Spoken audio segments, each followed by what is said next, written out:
फटाफट देखते हैं हम लोग सेल थ्योरी। ठीक है, तो सेल थ्योरी को फॉर्मुलेट करने में दो साइंटिस्ट का हाथ था। पहला साइंटिस्ट जो हमारे पास है वो थे मिथाइल स्क्लेडन, और दूसरा जो साइंटिस्ट थे वो हमारे पास थे थियोडोर सोचवान। ठीक है, तो मिथाइल स्क्लेडन जो थे वो जर्मन बोटानिस्ट थे और थियोडोर सोचवान जो थे वो ब्रिटिश जियोलॉजिस्ट थे। तो Matthias Schleiden in the year 1838 उन्होंने क्या किया, उन्होंने बहुत सारे plants, a large number of plants को उन्होंने स्टडी किया। ठीक है, बहुत सारे प्लेन्स को उन्होंने स्टडी किया। स्टडी करने के बाद उनको पता चला कि जो प्लेन्स है, या फिर उन्होंने बोला कि ये जो प्लेन्स है ये सेल से कंपोज होते हैं, मतलब the plants are composed of cells. बहुत सारे सेल्स मिला के प्लेन्स बनते हैं।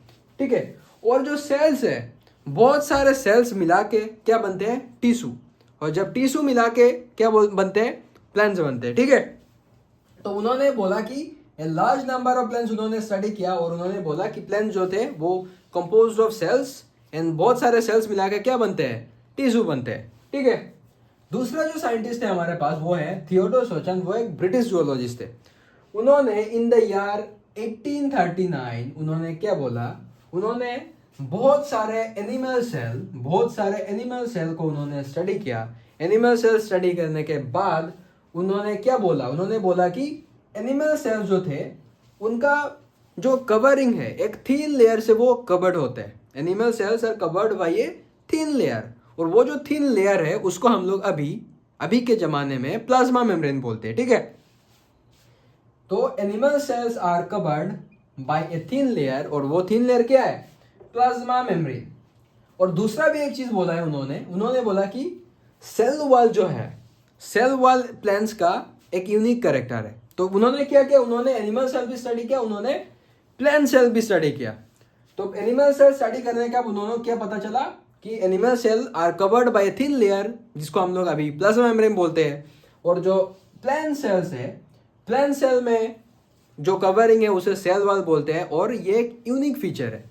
तो उन्होंने last at the end of his theory उन्होंने क्या बोला, मतलब हाइपोथेसिस, उन्होंने बोला कि plants and animals are composed of cells and cells products. मतलब प्लांट्स और एनिमल्स सारे के सारे सेल्स मिला के या फिर उसके साथ सेल्स के प्रोडक्ट मिला के बनते हैं। ठीक है, अब आया रुडोल्फ विर्चो। अब रुडोल्फ विर्चो कब थे, इन द ईयर 1855। मतलब मिथाइल स्केलेटन सबसे आगे, उसके बाद कौन आया है, थियोडोर सोचवान, उसके बाद रुडोल्फ विर्चो। 1838, 1839 और वो 1855। तो रुडोल्फ विर्चो ने क्या बोला, उन्होंने सेल थ्योरी का फाइनल शेप दिया है।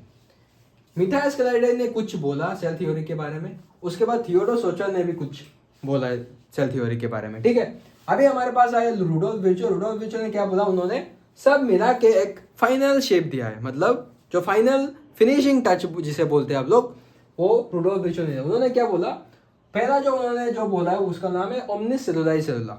ओमनिस सेलुलाई सेलुला मतलब new sales arise from pre existing cells. मतलब कोई भी एक पुराना सेल अगर है तो उससे डिवाइड होके नए सेल्स बनेंगे। ठीक है, और दूसरा जो चीज उन्होंने बोला कि all living organism are composed of cell and cell product.